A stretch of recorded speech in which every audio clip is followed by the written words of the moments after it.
welcome back to today's episode of From the Farmyard, where we talk about all things from the farmyard. Today's episode is going to be busting garden myths. Are they true, or are they something that you've heard for a very long time that everyone's kind of just had this idea that they are, but they aren't? Today we're going to find out. But also we have a special announcement, but you have to wait till the very end to figure it out. Which is killing me to say this, but wait till the end and all the details will be laid out then. Yep, So stay tuned. enjoy today's episode, and at the end, fun little surprise for everyone. Yep, let's get into it. So we have, what was it, like 13 different myths we're busting today, or we're talking about. And like you said, maybe it's stuff that you've heard before, and we're just going to, lay out the facts of why this is not true. And maybe you already know this, but if you don't, then this is a fun little episode for you to learn along and just having a little fun today on the podcast. So, first one is water droplets burn leaves. So, if you're watering your plants and the water gets on the leaves, people say that the concern is the droplets will act as a magnifying lens. And so when the sun hits that water droplet, it burns holes in the plant foliage. So, I mean, I see where people can think that this is true. I can see that in a sense. But when you actually see the facts behind it, this is false. Yep. When sun hits the water on the leaves, the water evaporates.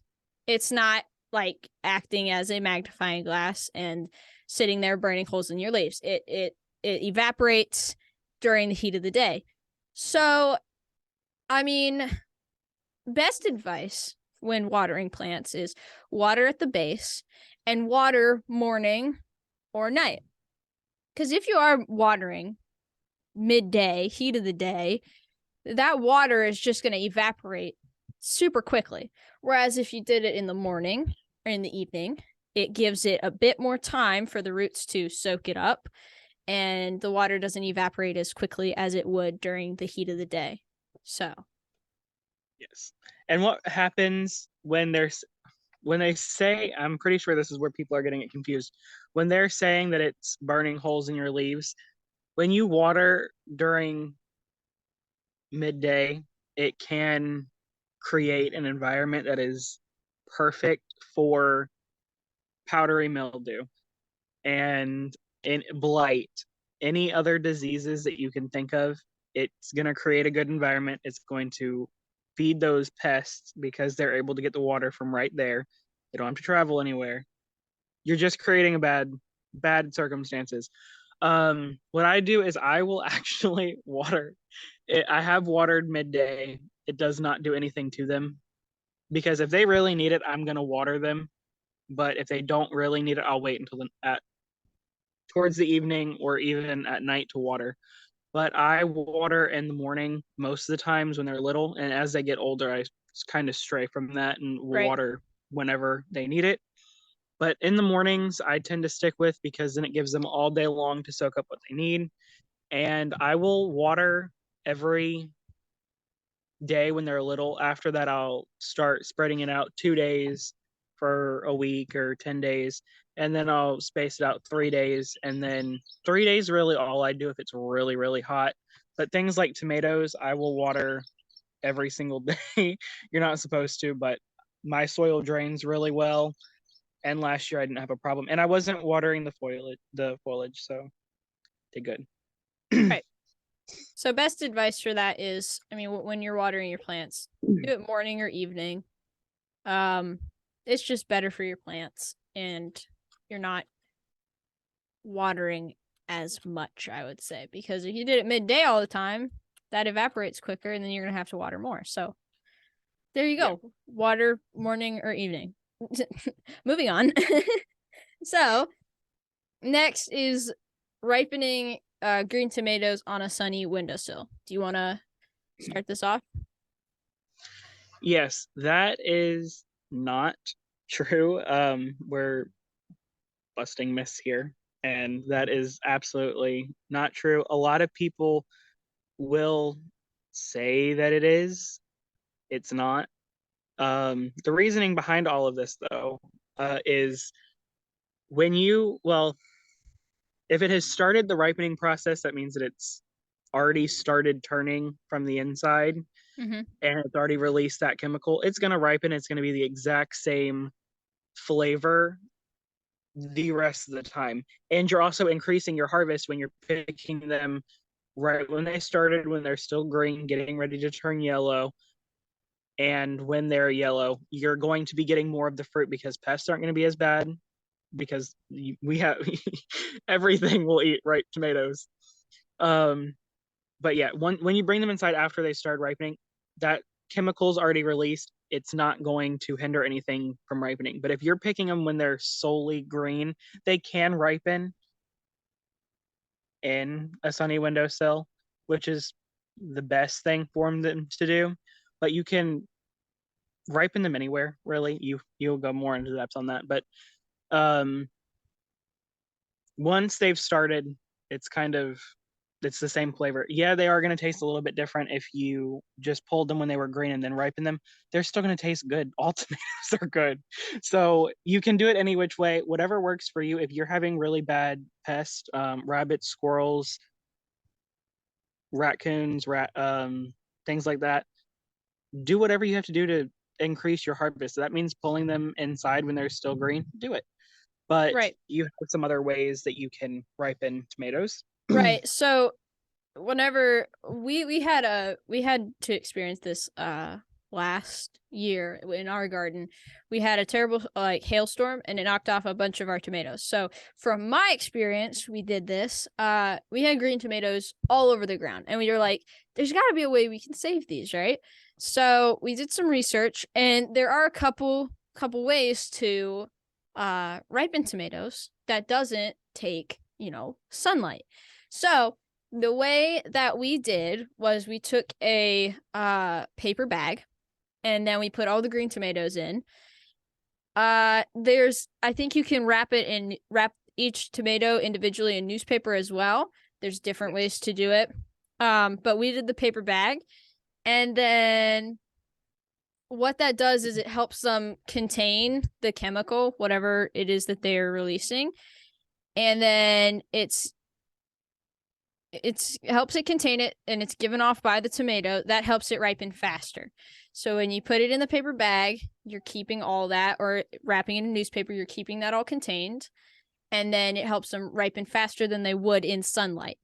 So put it in the paper bag, all the green tomatoes. You'll move it around every once in a while. But to help it, you could put in like pieces of you could put in apples or you could put in bananas because they release the same chemical, I'm pretty sure. And then it helps the process just go a lot faster. And like you said, it's a really good way to, harvest more tomatoes because you do have pests when you're outside. You do have let's say blight. I mean, diseases that are on your tomatoes and stuff. This is just a way to harvest it while they're still green and get a harvest instead of chancing losing them in the end. Yeah. So did you want to cover the next? Did you want to start the next one? the next That one was one of mine. Yeah, this is you. Go for it. Okay. The next one is eggs help with a calcium deficiency in the soil, which in turn means that your plants are calcium deficient. That's not really the case short term. When you're looking at it long term, yes, it's right. If you break up eggshells, you wait 2 or 3 years, yeah, your soil is not going to have a calcium deficiency. Right. But right away, they need to decompose. They need to break down. When you're getting eggs from your chickens or from the store, whichever one, the calcium that is in or that is around the egg is actually not elemental calcium. It is a chemical calcium carbonate. and plants cannot extract the nutrients from that. They cannot extract the calcium from calcium carbonate.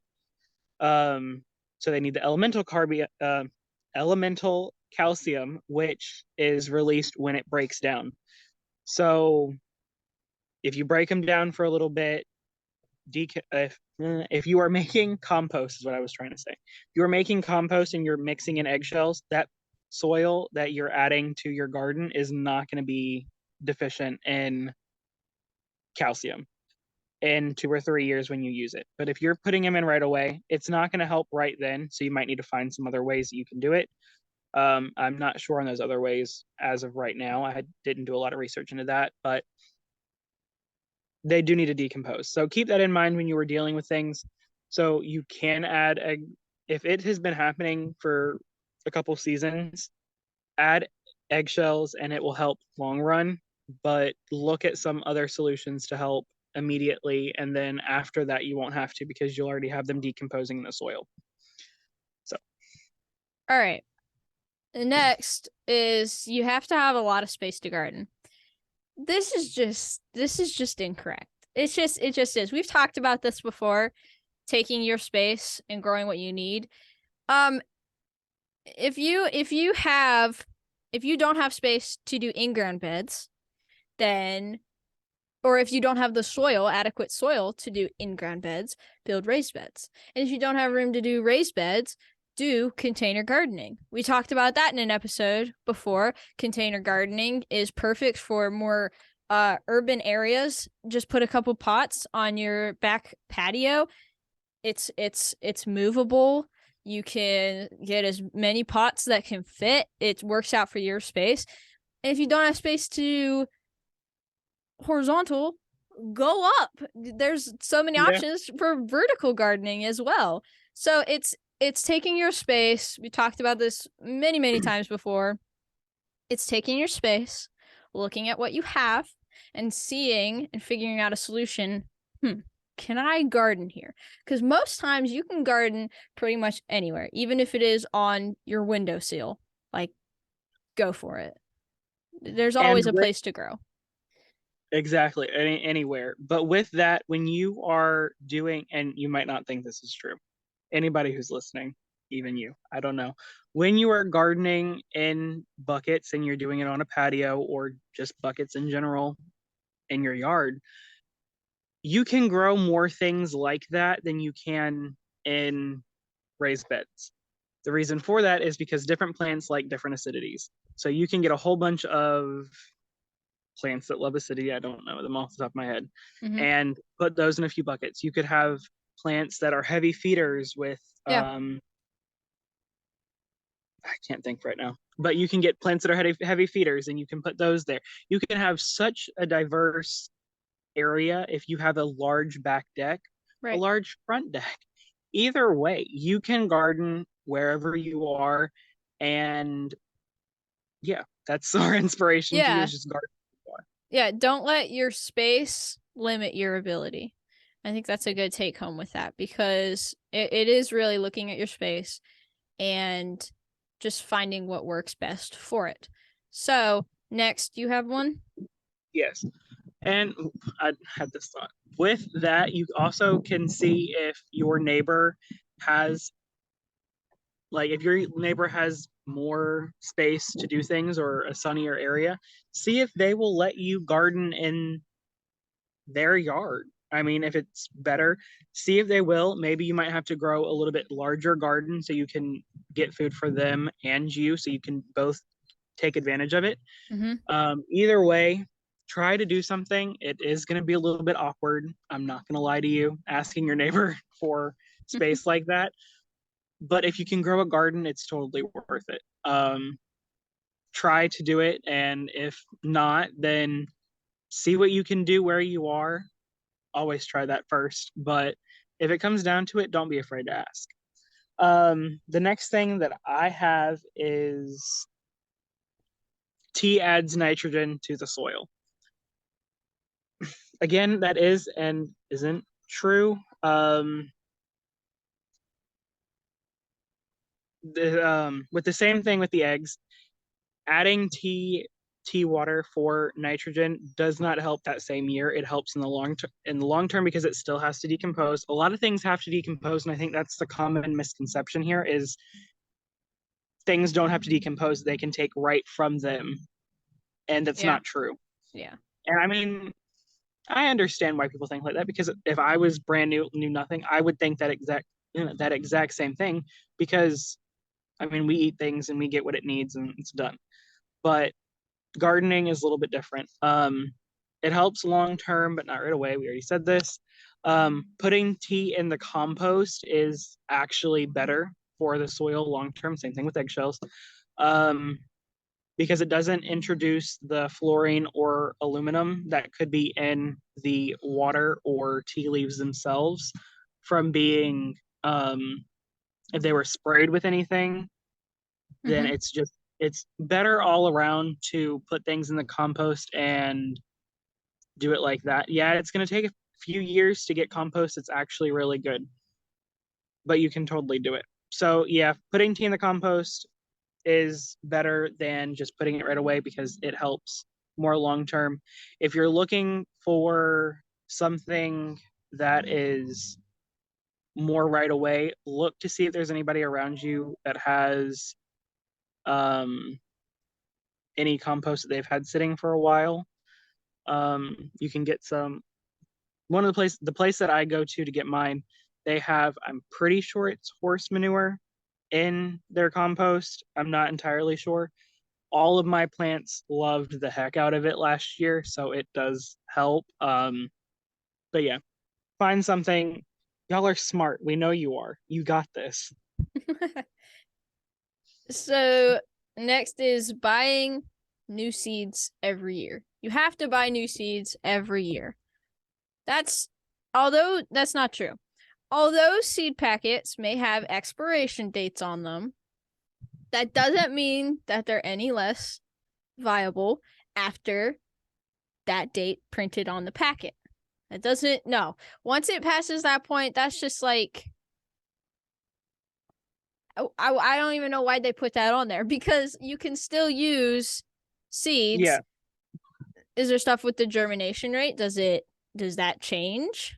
The germination usually goes down after the first 3 to 5 years with most things, but the date on there is really just telling you that that's when they were packed. Like those seeds were packaged for the 2023 growing season. So at Right. the end of this year, because we're in 2023 now, all 2023 seeds will be gone. We will not be seeing any more 2023 seed packets show up in stores. Right. It'll be the 2024 next year. But if you got seeds that say 2023, that just means that that's when they were packaged for, and they were most likely packaged the year before, getting ready for the next year. So by no means throw your seeds away. You can still grow an amazing garden. If they're older than 3 to 5 years, though, I would probably plant extra of what you were planning on growing just in case it doesn't work. And then if you ever want to just re-up your supply, just do a few or do a few different like if you did tomato seeds, do a few different tomato seeds of that same variety and save seeds from the one in the middle, and then you have seeds for Right. the next however long. But they're not old. All it is telling you when they were packaged for. And if you store them properly, if you store them properly, seeds can last longer than they can last a long time. You can grow seeds that are over 100 years old. Right. I've heard things of people growing seeds that are that old or older. You can, don't be afraid to try. And the worst thing that could happen is you try and you fail. They don't But come if up. you don't Right. try at all, you're missing out on whatever those seeds could have happened, whatever could have happened with those seeds. It could have been the most wonderful harvest that you've ever had. Exactly. So just plant them. And if they don't come up, they don't come up. You know Give it a that shot. gave it your best shot. Yeah. Right. And if they're older, plant more. That way you're definitely, hopefully, getting at least something from them. Yeah. But next is newly planted trees require staking. You want to talk about that one? That is baloney, y'all.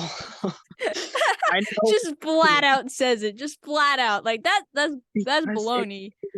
it is baloney. And this is my trees. I was told to stake them when I put them in the ground by my mom. I did not. Partly because I did not feel Rebellious. no, partly because I did not feel like going through all the work that would have taken to stake them. But this is my reasoning, though. I mean, our neighbor planted trees across the street, and they have every single one of them staked. And I'm like, hey, that looks cool. But think about it. That's not how any of the trees in a forest. That is not how any of the trees grow. Right. None of them grow on a stake. Yeah, you might have something right next to it that's going to help it grow. They're going to grow how they want to grow, whether you have a stake or not. Yeah, a stake might help, but pruning helps, all that. But when you're in like a forest, they're going to grow as straight as possible because they're trying to get to the canopy to get the light. Mm-hmm. So you don't have to stake them. It is full of baloney. If someone tells you that, tell them they can watch this video and they can respond to me because it's baloney flat up. Did you all stake your trees in your No, I don't think so. orchard? I don't think so. Baloney, y'all. Baloney. Don't listen to people. Staking also will weaken your tree. If you stake it too tight, it's not allowing the tree to move. So, Yeah. like you said, And think then when about you it get in nature. yeah, Trees and are if you get getting a strong pummeled. windstorm, it's Exactly. gonna blow over. Right. It's in nature, trees are getting pummeled with that wind, and it's strengthening the roots, it's strengthening the trunk. So if you are staking too tight, it's going to the tree's putting all its trust and support into that stake, and it's going to grow thinking that stake's going to be there forever, and your roots are going to be less stable, and your trunk is not going to be as good as what it would be without the stake. So keep that in mind. Obviously try not to stake your trees. Don't stake your trees. It's not necessary. But if you do, don't do it too tight. But don't stake at all. There's no reason to. Yeah, but if you are living in, and I do understand it for people who are living in like really windy climates, if you are trying to give the tree its best chance to not look like that, by all means, do what you have to do, but they don't need to be staked. If anybody tells you they have to be, it's not true. Now, they might have staked them because they wanted the most uniform trees. Do you want every tree looking the exact same? Is my question to you. If you want every tree looking the exact same, go for it. But if you want diversity, if you want things that look intriguing, don't stake them. That's my little bit. Just don't stake them. But you do you. Exactly. This is our opinions. This is a fun little episode for y'all. Like we've always said, do your own research, whatever works best for you. This is our experience and our opinions. You don't have to listen to us. Yeah, and if we are your research, we're sorry. Go do more research. Exactly. So next is you have to start all seeds indoors. Now, you don't have to. I'll say that. You don't have to. A lot of times seeds are started indoors. And that's simply because your indoor area is a controlled atmosphere. You can water it the correct amount, keep the temperature at the correct amount, give it the right amount of light that it needs. It's not going to be pummeled by weather forces like wind or rain or anything that could damage your seedlings. But you don't have to start them indoors. You can start them outdoors. And what that is called is direct sow. Mm-hmm. Is that outdoors? Direct sow is when you take the seed and just plant it directly outside. And it's possible. You can do it. But if you want like a better chance for your plant, start indoors. Because if you start directly outdoors, your plant is not going to be in that controlled atmosphere, whereas starting indoors, it is. But the myth is you have to start all seeds indoors. That's not true. Yeah, I do not that's a choice thing. You yeah, make the decision.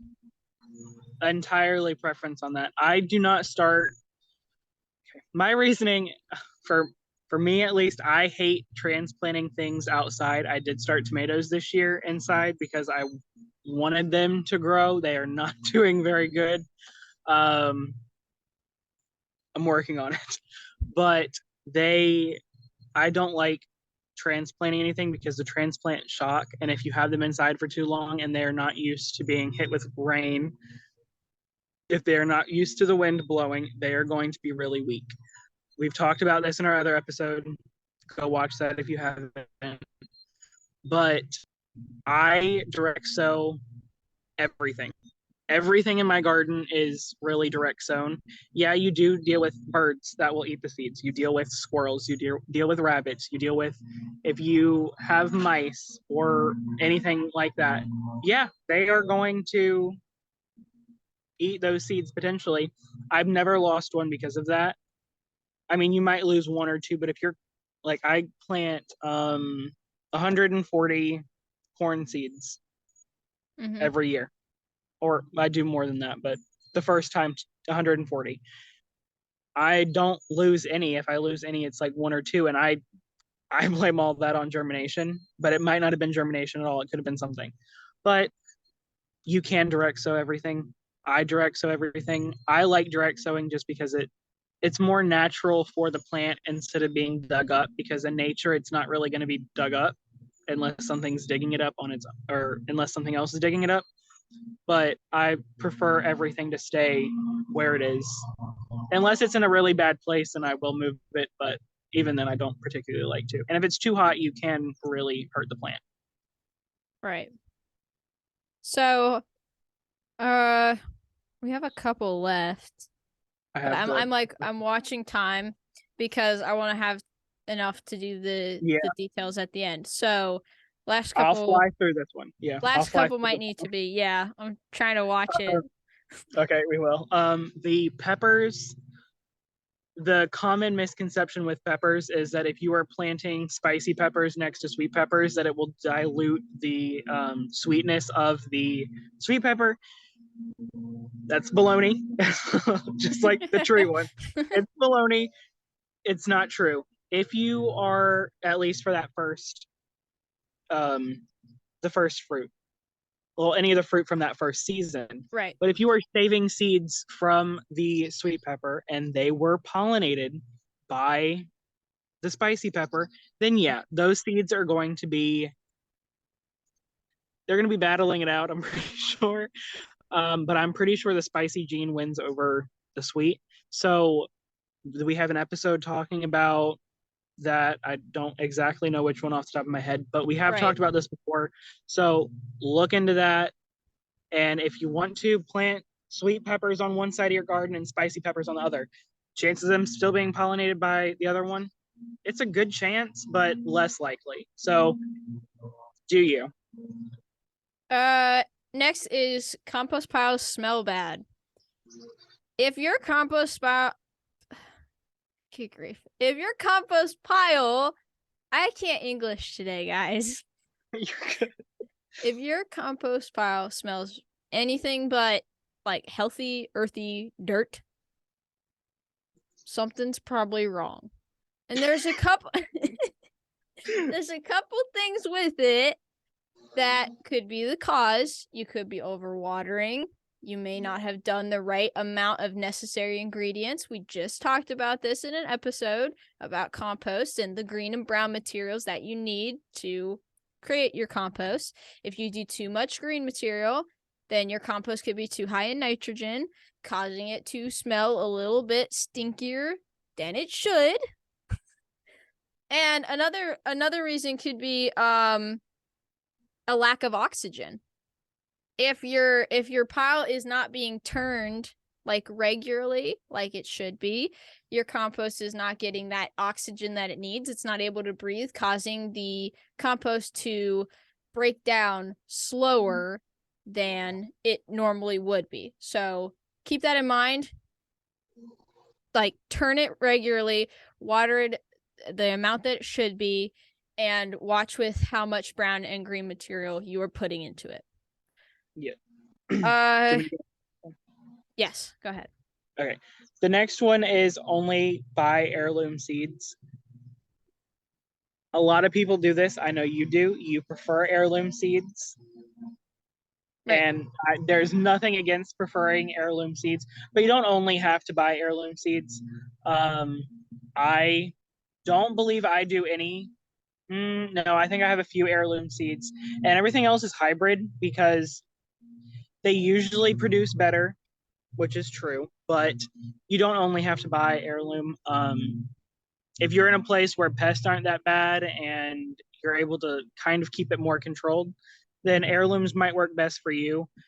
But hybrids, I like hybrids. I don't know what it is.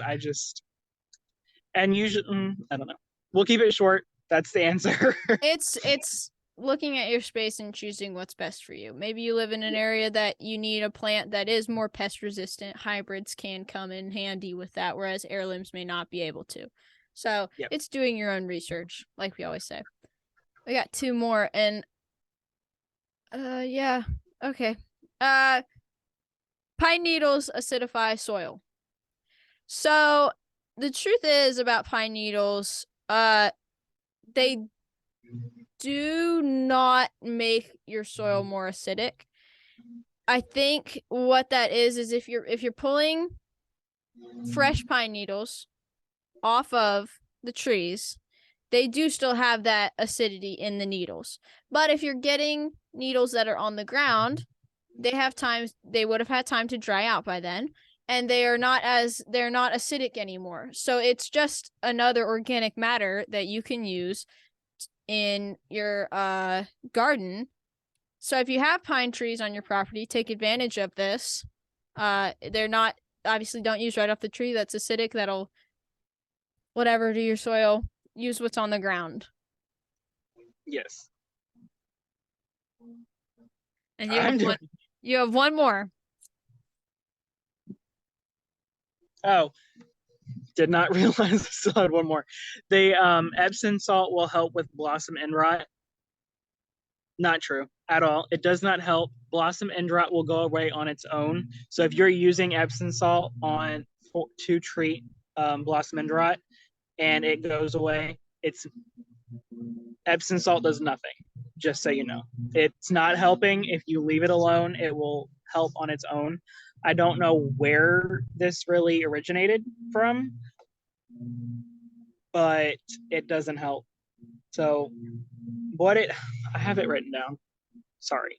But Epsom salt, magnesium sulfate won't help blossom end rot because the reason they have blossom end rot is because of calcium deficiency or improper pollination. The improper pollination is rare in tomatoes, but it can still happen. So the calcium deficiency is treatable. You got to find something that might work sooner rather than later. So I still don't know the answer to that, is which ones will work sooner, but I'm sure you can find something that is high in calcium that can help sooner rather than later. But yeah, that is really it with the with the Epsom salt. But another thing with that, I know we don't have a lot of time. I'm trying to hurry. The Epsom salt, which is the magnesium sulfate, is actually a positive. I don't know the correct term. It's a positive in the soil, and so is calcium. So if you put too much Epsom salt, you're going to max out all the positive things that can be in the soil, and it won't leave any room for calcium to actually help your plants. We'll do more on that. I'll make a post when around the time this is coming out. This will be going up on a Saturday. We'll make the post on Saturday the 1st. So we'll make the post either that Monday or that Friday, whichever one. Right. So I think that's all the myths for today's episode. Yes. Now, let's get into the announcement. So, if you hadn't noticed, or you did notice, we just recently hit 100 subscribers on YouTube. And that's a huge milestone for us because that's like the first, biggest milestone. Like, 1 subscriber, that was cool. But like 100, that's insane. If 100 people like came up to me and like, I'd be overwhelmed. So to all the people who are subscribed, to all our subscribers and followers, like, thank you so much for being here and listening to us and sharing this experience and this journey with us. We're so glad you're here, and we hope that you stick around for many more episodes of the podcast. Yes, we thank every one of you guys. We're doing what we love, and we're helping others, which is what we've wanted to do for a long time. I know I have. And when you're doing things like this, I mean, because farming is not the norm. Most people don't want to do it or don't know what to do. So when you have people who are genuinely excited to talk to you about gardening and chicken keeping and things like that, it is such just like a breath of fresh air is breathed into you, because you don't get that opportunity all the time. And social media has helped a lot with that. I mean, we're sharing on Instagram. If you follow us there, we're sharing on here, and our family is supportive and everything like that. So it's amazing to have that, but then to have you guys on top of that is just like top tier, next level. So thank you so much for all the support, and to celebrate that that big milestone, we will be hosting a giveaway here on YouTube for you guys. You have the guidelines and everything. I'll let you share those. Right. So, because we are on the topic of gardening right now in our YouTube, I won't call it a series, but that's just where we're at right now in our podcast. So, because we're doing gardening, we are going to be having a seed giveaway. We're going to be giving away 10 packs of seeds. I'm going to pick out 5. Zach's going to pick out 5. And they're going to be seeds that we love and like our top choice, and some random ones thrown in, stuff we think that you guys might like. We'll be getting things that I like, things that Reagan likes, and then some cool things we think anybody should try. So, giveaway details. This is how you enter. Must be from the US. We do not ship out of the country. Sorry, we're not to that point yet. So, must be in the US. You have to like this video, share this video, any social media platform, we don't care. Share the video, tell your friends, like, say, hey, they're having a giveaway, go check them out, and comment underneath this video. We're not going to have a separate post that y'all go comment on. No, this is the video, comment, like, share, and what we want you to comment is how or why you started gardening. Tell us a little bit about how you started or what the reason was for when you started. Give us a little bit of history. We will pick a random winner, one of the random comments. Giveaway starts when this video goes up, which will be the 1st, and it ends the 15th. We will announce the winner the 15th or 16th of April, still to be determined. But if you win, we will write underneath your comment that you won, and you will have to email us. Yes, we will.